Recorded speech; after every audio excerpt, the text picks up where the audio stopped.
Stellar Transformations, episode 16. Untuk melihat video selengkapnya, sahabat bisa kunjungi playlist yang telah Sabta Novel sediakan. Yuk mari, kita berimajinasi bersama dan masuk ke alur ceritanya.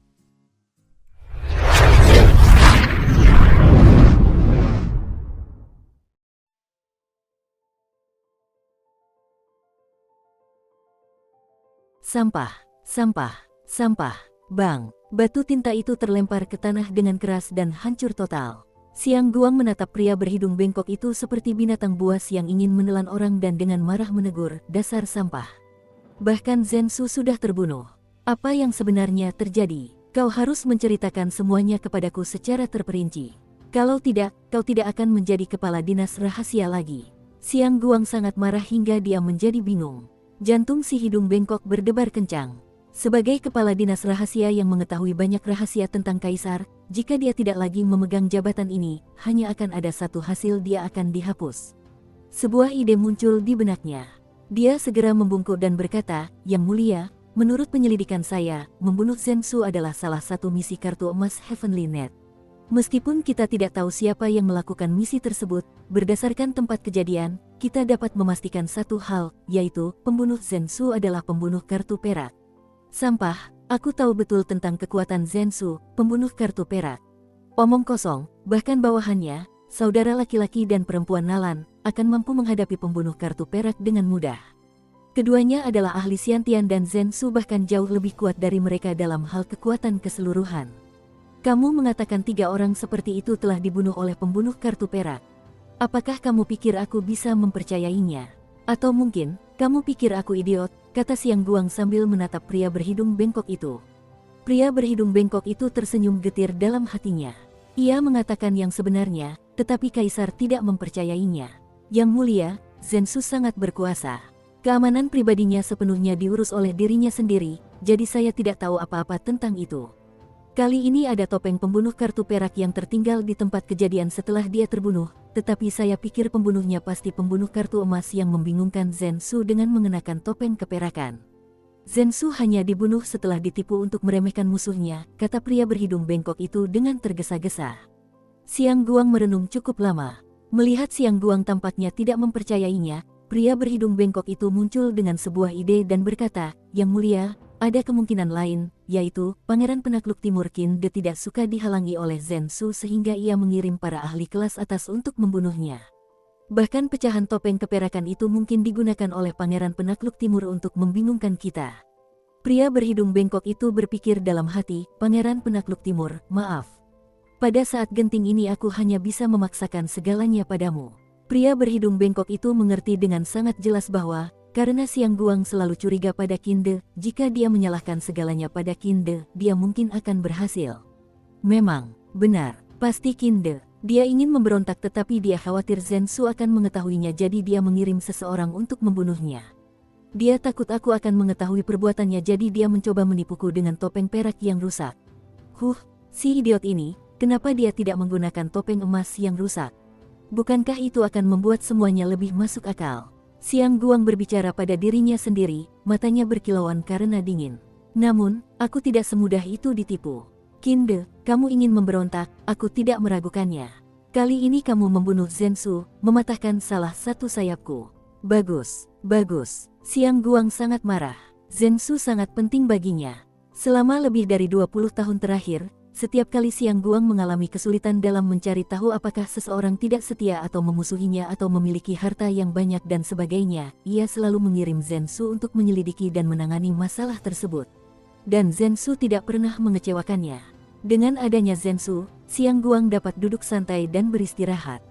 Meskipun Qin De menggunakan tipu daya, Zhensu masih dapat menemukan banyak rahasia Pangeran Penakluk Timur. Zhensu jelas sangat penting bagi Siang Guang. Namun, Zhensu sudah meninggal. Meskipun masih banyak mata-mata di bawah komando kepala intelijen, mata-mata ini jauh lebih lemah daripada Zhensu. Bagi Siang Guang, kematian Zhensu sama saja dengan kehilangan satu sayap, jadi bagaimana mungkin dia tidak marah? Bagaimana mungkin dia tidak menggertakkan giginya? Selain itu, dia mengarahkan semua kebencian yang mendalam terhadap pembunuh itu kepada Qin De. Dia telah menderita mimpi buruk yang berulang selama bertahun-tahun. Kemudian baru-baru ini dia menemukan bahwa Qin De ingin memberontak. Sekarang orang yang paling dia hargai, Zhensu, juga telah dibunuh oleh Qin De. Qin De, kalau aku tidak menghancurkan klan Qinmu, bagaimana aku bisa merasa puas? Xiang Guang meremas cangkir teh di tangannya dengan erat. Matanya menyala-nyala karena marah. Pada saat ini, Xiang Guang membuat keputusan lain dalam benaknya. Katakan pada Yiyan untuk datang ke tempatku. Kau bisa pergi dulu. Pria berhidung bengkok itu diam-diam menghela napas lega karena Xiang Guang jelas tidak akan melampiaskan amarahnya kepadanya karena masalah ini. Baginya, berada di perusahaan seorang bangsawan sama seperti berada di perusahaan seekor harimau. Setiap kali dia melakukan sesuatu di dekat kaisar, dia harus sangat berhati-hati. Baiklah, saya pamit. Pria berhidung bengkok itu membungkuk dan berkata. Xiang Guang kemudian tetap tidak bergerak di ruang belajar kekaisaran, menatap batu tinta yang pecah. Meskipun matanya terfokus pada batu tinta yang pecah, dia jelas sedang memikirkan sesuatu yang lain. Dalam waktu singkat, langkah kaki terdengar di luar. Yiyan, masuklah. Suara Xiang Guang meninggi. Pintu terbuka dan seorang pemuda yang tampak aneh dan jahat masuk. Dia tidak lain adalah Yiyan, kepala korps naga dominan. Sementara mata-mata itu hanya menyelidiki dan mengumpulkan informasi, korps naga dominan ini adalah pasukan rahasia yang menghancurkan setiap musuh klan kerajaan siang dalam kegelapan. Yiyan terlihat sangat jahat dan tidak biasa. Dia memiliki wajah seorang pemuda tetapi sebenarnya dia telah mencapai level Xiantian selama lebih dari 40 tahun. Ini terutama karena seorang ahli Xiantian dapat hidup 500 tahun dan begitu mereka mencapai level Xiantian, penuaan mereka akan melambat. Yang mulia, Yiyan membungkuk sedikit dan berkata. Xiang Guang berpikir sejenak lalu menggertakkan giginya dan berkata, baiklah, katakan pada Zhu San bahwa aku telah setuju. Namun, semua bahan dalam tubuh harimau bertaring tajam itu harus diberikan kepadaku, terutama 16 pedang tajam itu. Tidak boleh ada satu pun yang hilang. Yiyan mengangkat alisnya. Dengan sudut mulutnya sedikit melengkung ke atas, dia membungkuk dan berkata, yang mulia sungguh brilian. Susan telah menjamin bahwa selama dia memiliki diagram Transheaven, dia akan menyerahkan seluruh mayat harimau bertaring tajam itu tanpa menyembunyikan apapun. Baguslah, Xiang Guang tersenyum dingin. Aku rasa Susan tidak akan berani menipuku. Susan dikenal sebagai raja nomor 1 di benua Qianlong dan bermarkas di kerajaan Ming. Bisnisnya telah menyebar ke seluruh benua Qianlong. Pengaruhnya sangat besar. Dengan menggunakan beberapa metode yang tidak diketahui, sekelompok bawahan elitnya mampu membunuh seekor binatang iblis. Harimau bertaring tajam seperti binatang iblis terlihat seperti harimau besar dengan 16 duri tajam seperti pedang di punggungnya.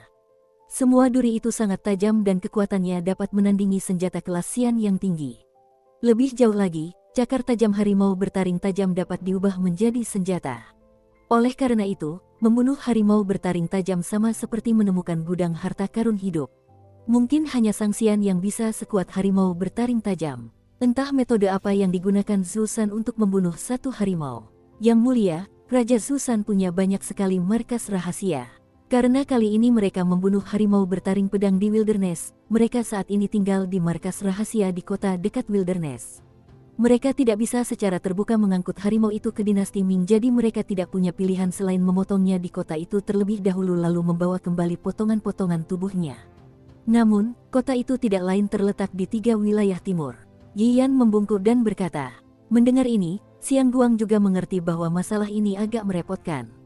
Immense Wilderness berada di bagian paling timur benua dan kerajaan Chu berada di sebelah Wilderness. 3 daerah wilayah timur kerajaan Chu adalah 3 daerah yang berdekatan dengan Wilderness. Umumnya, siapapun yang ingin memasuki Immense Wilderness harus melewati 3 daerah wilayah timur. Namun, 3 daerah wilayah timur ini berada di bawah kendali Qin De. Dulu Qin De tidak akan berani merampas tubuh harimau itu secara terang-terangan, tetapi sulit dipastikan apa yang akan dilakukan Qin De saat ini. Yiyan, suruh ayahmu Tetua Yi untuk secara pribadi memimpin sekelompok ahli ke 3 daerah di wilayah timur dan berdagang dengan mereka. Xiang Guang memberi perintah dengan sungguh-sungguh. Yiyan langsung berkata dengan hormat, ya, selama ayahku bertindak, tidak akan ada yang salah.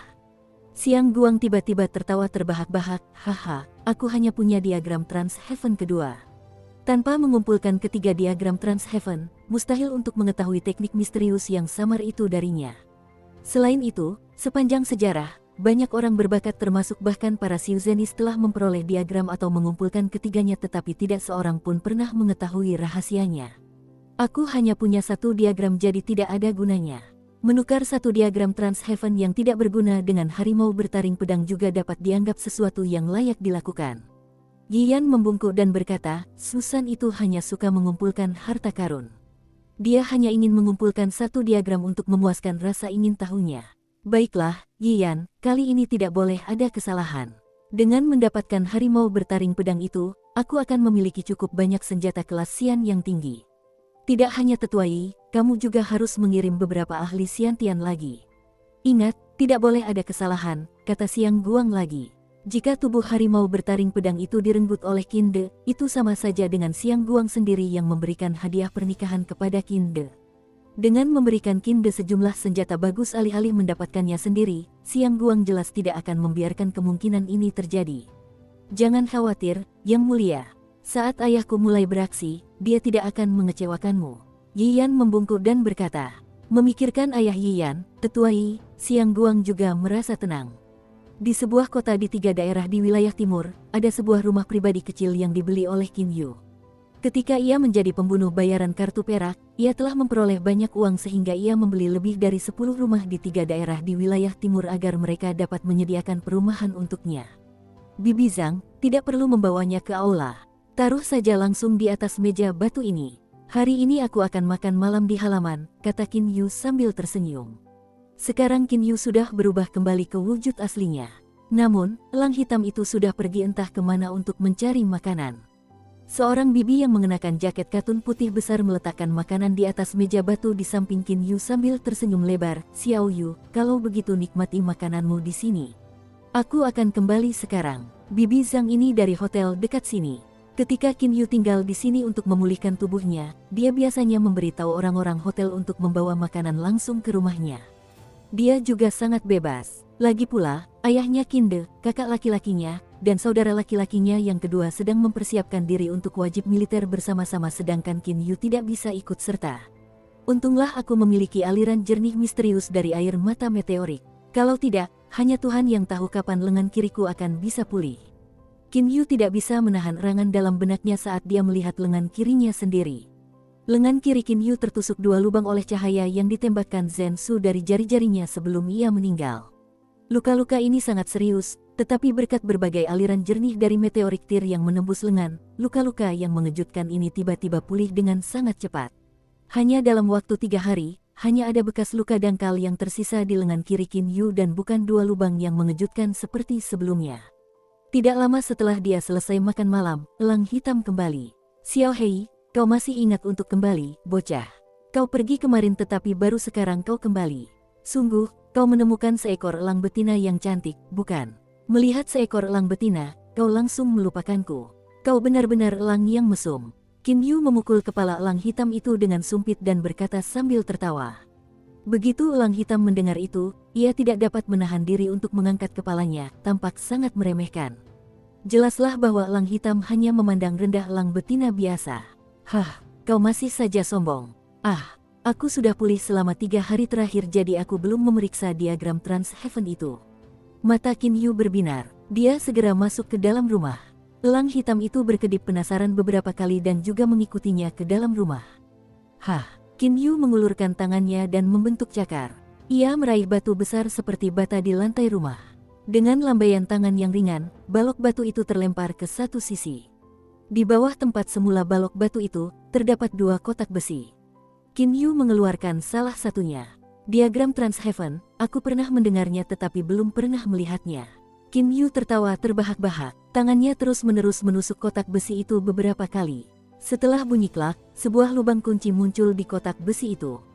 Qin Yu mengangkat alisnya dan tersenyum sambil mengeluarkan sebuah kunci dari dadanya, yang diambil dari tubuh Nalan Feng. Ketika Nalan Feng menyembunyikan kunci ini saat itu, dia melihatnya dengan sangat jelas. Setelah memasukkan kunci ke dalam lubang kunci, Qin Yu dengan lembut memutarnya. Ketak, mendengar suara yang diharapkan, Qin Yu tersenyum. Setelah membuka kotak besi itu, dia melihat 2 benda di dalamnya. Satu adalah surat rahasia dan yang lainnya adalah balok giok persegi.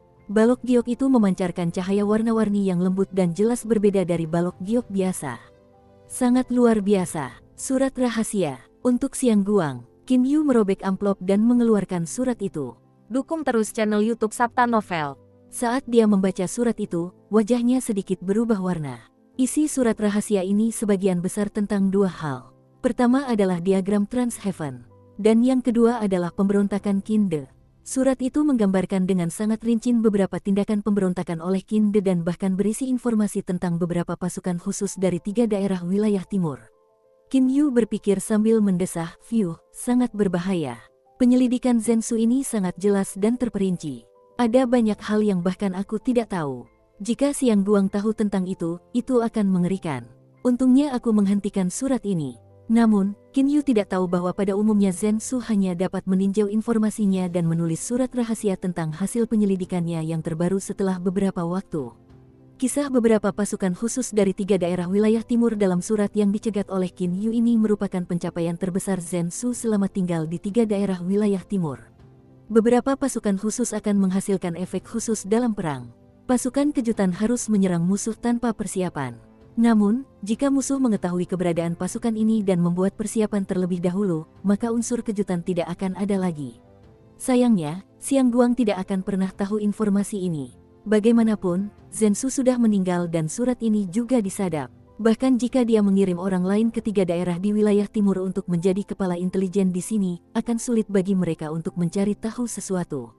Orang yang merupakan pendahulu Zhensu adalah kepala intelijen wilayah tersebut selama lebih dari 10 tahun tetapi dia tidak dapat mengumpulkan informasi penting apapun. Sangat sulit untuk menemukan seorang jenius mata-mata seperti Zhensu. Apa?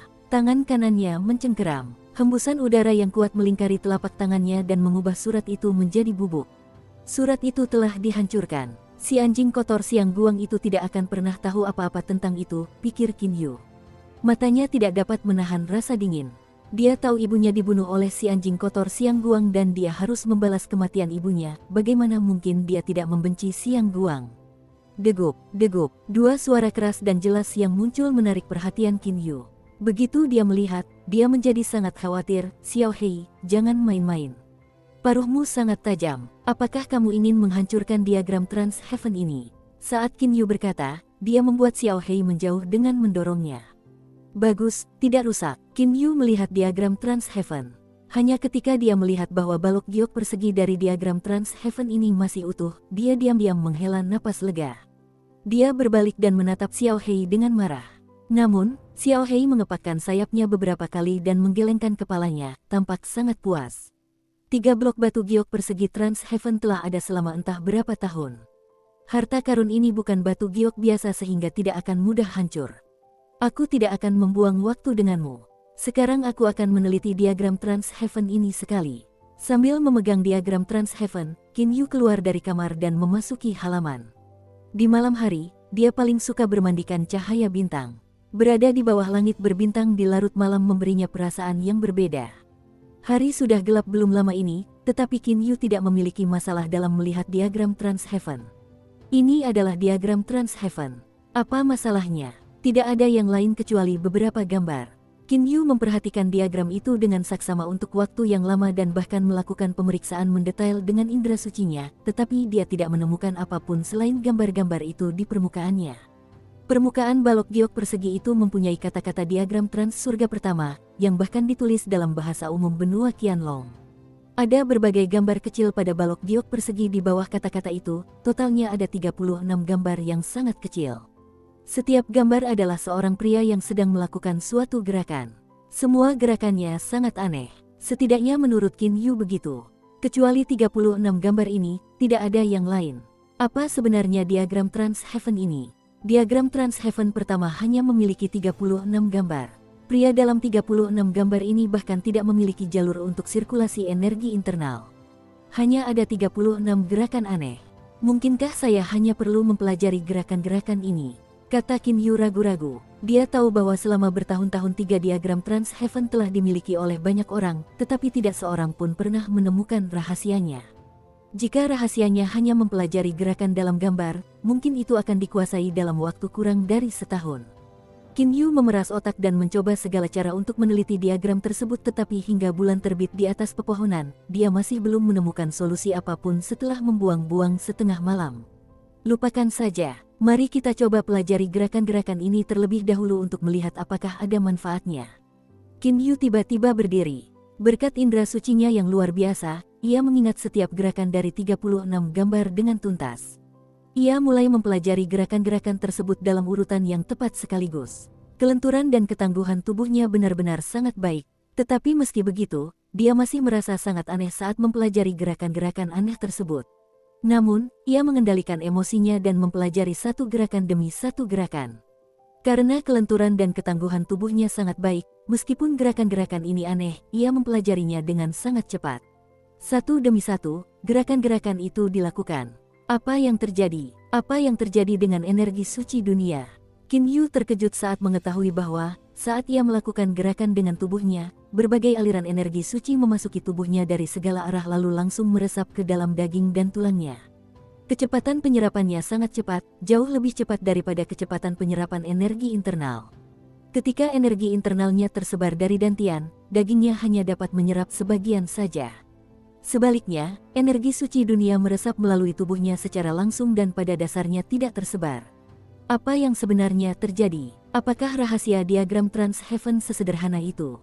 Qin Yu tidak tahu jawaban atas pertanyaan-pertanyaan itu. Namun, ia tahu satu hal setidaknya, ia menyukai gerakan-gerakan ini. Tubuh manusia adalah harta karun. Banyak orang yang gagal mengungkap misterinya secara tuntas dalam hidup mereka. Di kedalaman tubuh Qin Yu, sel-selnya yang paling mendasar sudah berbeda dari sel-sel orang biasa. Dia telah melakukan latihan terbatas selama bertahun-tahun, ditambah lagi tubuhnya telah menyerap energi internal dan aliran jernih yang fantastis dari meteorik Tyr, oleh karena itu sel-sel tubuhnya telah mengalami beberapa transformasi ajaib. Namun, saat Qin Yu terus-menerus melakukan gerakan-gerakan itu, sel-selnya tiba-tiba menyerap energi suci dunia tanpa henti dan mulai berubah lagi. Setiap sel bagaikan lubang tanpa dasar karena aliran energi suci yang menyerbu ke dalam tubuhnya langsung tertelan. Meskipun energi suci menyelimuti Qin Yu dan bahkan berubah menjadi kabut di sekelilingnya, begitu banyak energi suci masih jauh dari cukup untuk diserap tubuhnya. Ada begitu banyak sel dalam tubuh Qin Yu dan masing-masing sel telah menyerap begitu banyak. Ini menunjukkan bahwa manusia memiliki potensi yang tak terbatas. 36 gambar misterius diagram Trans-Heaven ini sungguh ajaib. Qin Yu menahan kegembiraan di hatinya dan memusatkan seluruh pikiran dan energinya untuk mempelajari 36 gerakan. Dia mencoba melakukan setiap gerakan dengan sempurna, termasuk gerakan-gerakan halus jari-jarinya. Dia ingin gerakan-gerakannya dan gambar-gambarnya sama persis. Qin Yu menemukan bahwa semakin tepat gerakannya, semakin besar kecepatan penyerapan energi sucinya. Ia merasa sangat canggung saat mulai mempelajari 36 gerakan ini. Namun, seiring ia terus-menerus melakukan gerakan-gerakan ini, gerakan-gerakan itu menjadi semakin sempurna dan akhirnya ia merasa melakukan 36 gerakan ini begitu nyaman, bahkan sampai pada titik di mana semua otot dan tulang di tubuhnya terasa nyaman luar dalam. Bulan perlahan turun dari atas pepohonan dan berangsur-angsur menjadi terang, tetapi Qin Yu masih membenamkan dirinya dalam rangkaian gerakan ini. Gerakannya juga menjadi semakin alami. Meskipun gerakannya aneh, Qin Yu tidak lagi merasa canggung atau aneh saat melakukannya. Mengalir dan alami, Qin Yu akhirnya merasakan perasaan yang luar biasa ini. Ia telah mencapai tingkat paling dasar dalam melakukan 36 gerakan, di mana semuanya mengalir dan alami. Pada saat ini, hal yang paling mengejutkan Qin Yu adalah bahwa energi suci yang menyelimutinya telah berubah. Kabut itu bukan lagi kabut seperti sebelumnya. Sebaliknya, kabut itu telah membentuk 36 aliran yang setebal lengan manusia dan meresap ke dalam tubuhnya dengan kecepatan yang jauh lebih cepat dari sebelumnya. Namun, pada saat ia mencapai tingkat di mana energi suci di sekitarnya berubah menjadi 36 aliran seukuran lengan, kabut itu telah 3 malam dan 3 hari. Selama 3 hari dan malam, Qin Yu tidak makan dalam waktu yang lama, benar-benar membenamkan dirinya dalam rangkaian gerakan ini. Selain itu, baru saat dia berhenti sekarang dia dapat merasakan dengan jelas perubahan tubuhnya. Saya segar dan sejuk dan sama sekali tidak lapar. Perasaan seperti ini cukup menyenangkan. Mata Qin Yu berbinar. Saat ini hatinya sangat gembira. Tidak peduli apa rahasia diagram Trans-Heaven ini, gambar-gambar di permukaannya saja sudah membuat saya mengalami transformasi yang luar biasa. Saya sudah sangat puas. Sekarang, bahkan tanpa diagram Trans Surga pertama, Qin Yu tidak akan mempedulikannya, karena dia telah menghafal 36 gambar tersebut. Tentu saja, Qin Yu tidak percaya bahwa rahasia diagram Trans-Heaven adalah 36 gambar sederhana itu. Jika sekadar mempelajari gambar-gambar itu dapat menuntun pada keberhasilan, seseorang pasti telah menemukan rahasianya lebih awal. Selain itu, Qin Yu tidak percaya bahwa melatih tubuhnya saja akan membantunya mencapai level pria legendaris di masa lalu. Xiao Hei, Qin Yu melihat elang hitam yang sedang tertidur di halaman, lalu berteriak sambil tertawa. Xiao Hei tiba-tiba membuka matanya. Melihat Qin Yu akhirnya berhenti berlatih, ia mengepakkan sayapnya dengan gembira. Selama 3 hari terakhir ia merasa sangat bosan karena latihan Qin Yu yang tiada henti. Sudah lama sekali, aku harus menyelesaikan misi ini. Jika aku terus menunda, mungkin Heavenly Net akan berpikir bahwa aku telah gagal dalam misi ini, pikir Qin Yu dalam hati. Dia segera mengambil kotak besi berisi kepala Zensu lalu duduk di punggung elang hitam dan meninggalkan kotak kecil ini. Elang hitam terbang dengan kecepatan yang sangat cepat, bagaikan kilat. Sekarang aku juga seorang pembunuh bayaran kartu emas. Qin Yu, yang menyamar berkat seni penampilan dan perubahan tulang serta mengenakan topeng emas, menaruh setumpuk besar uang kertas ke dadanya dan meninggalkan cabang Heavenly Net. Haha, ketika eksekutif Heavenly Net itu tahu bahwa aku adalah pembunuh bayaran Liu Xing, dia tiba-tiba menjadi sangat antusias. Ini belum pernah terjadi sebelumnya. Qin Yu berpikir secara emosional. Baru saja ketika dia menyerahkan misi, eksekutif itu memperlakukannya dengan sangat bersemangat. Namun setelah Qin Yu menyelesaikan misinya, wajah eksekutif itu berubah dingin dan melayani dengan monoton seperti biasa.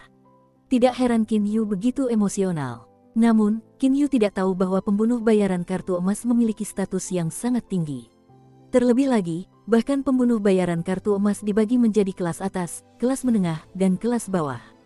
Seorang pembunuh yang telah membunuh ahli Xiantian tahap awal, seorang pembunuh yang telah membunuh ahli Xiantian tahap tengah, dan seorang pembunuh yang telah membunuh ahli Xiantian tahap akhir semuanya adalah pembunuh kartu emas. Namun, ketiga pembunuh kartu emas ini, tentu saja, tidak dapat dinilai sama. Dengan membunuh Zensu, seorang ahli Xiantian tahap akhir, Qin Yu telah menjadi tokoh kelas 1 bahkan di antara para pembunuh kartu emas. Dan seorang eksekutif cabang yang rendah hati tentu ingin melayani salah satu pembunuh terbaik seperti dia dengan sangat gembira. Ketika Qin Yu baru saja meninggalkan cabang Heavenly Net, kepala cabang itu berkata dengan dingin, pembunuh Liu Xing baru saja pergi. Cepat selidiki identitasnya. Meskipun merupakan peraturan Heavenly Net bahwa mereka tidak boleh menyelidiki identitas anggota Outer Net manapun, seorang pembunuh kartu emas adalah ahli Xiantian dan, terlebih lagi, pemimpin Heavenly Net secara pribadi telah memberikan perintah untuk mencari tahu identitas pembunuh Liu Xing, oleh karena itu Heavenly Net secara alami harus menyelidikinya. Namun, ketika mereka hanya ingin mengikutinya, mereka menemukan bahwa, Tuan, pembunuh Liu Xing tidak ada di Jalan Timur. Tuan, pembunuh Liu Xing tidak ada di West Street. Eksekutif itu langsung ragu, aneh sekali. Liu Xing tidak bisa terbang ke langit atau masuk ke bawah tanah. Bagaimana mungkin kita tidak bisa menemukannya? Memang, Qin Yu dapat terbang ke langit. Saat ini ia duduk di punggung elang hitam, terbang di langit tingkat 9, dan orang-orang di darat sama sekali tidak dapat melihat siluetnya. Elang hitam terbang sangat tinggi dan sangat cepat sehingga menyelidiki identitasnya sama sulitnya dengan memanjat langit. Qin Yu sedang menikmati angin kencang di langit tingkat 9. Ayah selalu menolak untuk membiarkanku ikut serta dalam rencananya. Sekarang aku sudah menjadi ahli Xiantian. Hati Qin Yu tak henti-hentinya gembira saat ini. Begitu dia berpikir tentang ayahnya yang tahu bahwa dia adalah ahli Xiantian, dia menjadi sangat gembira. Terlebih lagi, Qin Yu bahkan merupakan ahli eksternal Xiantian pertama yang belum pernah ada sebelumnya dalam sejarah benua Qianlong. Ketika Qin Yu masih kecil, ia masih kurang memiliki pertimbangan yang baik. Ia mengira ayahnya tidak menyayanginya, sehingga ia berlatih sangat keras. Ketika ia dewasa, ia mengetahui kebenarannya, yaitu bahwa ayahnya telah mencurahkan seluruh pikiran dan tenaganya untuk rencana menghancurkan klan Xiang. Kakak laki-lakinya dan saudara laki-lakinya yang kedua juga ikut serta dalam rencana tersebut. Qin Yu sangat ingin membantu ayahnya, tetapi ditolak karena ia belum mencapai tingkat Xiantian. Akhirnya, Qin Yu menjadi ahli Xiantian. Xiao Hei, terbang langsung ke kota Yan. Qin Yu menjepit topeng emas itu hingga berkeping-keping, menjatuhkan semua benda yang dapat mengungkap identitas pembunuhnya dan mulai menggunakan seni penampilan dan perubahan tulang. Kali ini ia kembali ke penampilan aslinya. Hatinya sudah menjadi agak terlalu tidak sabar untuk menunggu. Xiao Hei tampaknya memahami perasaan Qin Yu. Dengan teriakan tajam dan goyangan sayap, ia berakselerasi lagi dan terbang menuju kota Yan seperti seberkas cahaya hitam.